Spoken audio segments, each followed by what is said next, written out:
Guys இந்த video பார்த்தோன்னு புரிஞ்சிருக்கான்னு நினைக்கிறேன். ஆஸ் யூஸ்வல் சண்டேயோட ரொட்டீன் தான் ஷேர் பண்ணியிருக்கிறேன். ஆக்சுவலாக அன்றைக்கி மார்னிங் சப்பாத்தியும் தேங்காய் சட்னி தான் பிளான் பண்ணியிருந்தேன். நானும் மாமாவும் ஏழியரவும் சாப்பிட்டாச்சு. இவங்க 2 பேரும் ஷட்டில் விளாடுறது பிஸியாக இருந்ததுனால பசிக்கலன்ட்டாங்க. சரி ஓகே ஒரு நம்ம லஞ்ச் ஏர்லியராகவே சமைச்சிட்டு எங்கள் கூட விளையாடலாங்கிறதுக்காக ஒரு 12 o'clockலாம் நான் மட்டன் குழம்புலாம் வச்சு முடிச்சிட்டேன். பட் இந்த விசில் சவுண்டு கேட்டோன்னே எங்கேருந்து வருவாங்கன்னு தெரியாது. 2 பேரும் பசிக்குன்னு வந்தாச்சு.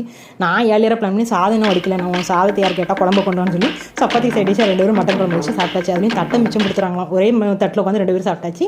சாப்பிட்டு ஆளக்கண்மன் பார்த்தா 2 பேரும் அழகாக உட்காந்து சின்சான் பார்த்துட்டு இருக்காங்க. சரி ஓகே அப்படின்னு நானும் கம்பெனி கொடுத்து அழகாக சின்சான். எனக்கும் சின்சான் ரொம்ப பிடிக்கும். எங்கள் ஃபேமிலிக்கே ரொம்ப பிடிக்கும். எல்லாரும் லூசு ஃபேமிலின்னு நினைக்காதீங்க. பிகாஸ் இந்த கார்ட்டூன் இந்த சின்சான் கார்ட்டூன்லாம் பார்க்கறதுக்கு ஒரு மைண்டு வேணும். இவ்வளோ வளர்ந்துட்டு கார்ட்டூன் பார்த்துட்டு இருக்கேன்னு யாராவது சொல்லிடுவாங்களோன்னு சில பேர் நினைப்போம். சில பேருக்கு அந்த ஃப்ரீ மைண்ட் இருக்காது. பிஹைண்ட் த சீன்ஸ் எவ்வளோ நமக்கு கவலைகள் இருந்தாலும் அதை பார்க்கும்போது நம்ம ஒரு வாய் விட்டு சிரிக்கிறோம் இல்லையா? அந்த ஒரு சில நேரங்களில் அந்த அர்த்தமற்ற சிரிப்புகள்னு சொல்லுவாங்களா, அது கூட நம்ம வாழ்க்கையை அழகாக்கும். ஸோ கார்ட்டூன் பார்க்கறதுக்கு 2 மைண்டு, ஒன்று ஃப்ரீ மைண்டு வேணும், இன்னொன்று யார் என்ன சொன்னாலும் பரவாயில்லைங்கிற டோன்ட் கேர் மைண்டும் வேணும். உங்களுக்கு இந்த மைண்டு இருக்கா? நீங்களும் கார்ட்டூன் பார்ப்பீங்க அப்படின்னா கமெண்ட்டில் சொல்லுங்கள். கார்ட்டூன் பாருங்கள், வாய் விட்டு சிரிங்க. தேங்க்யூ.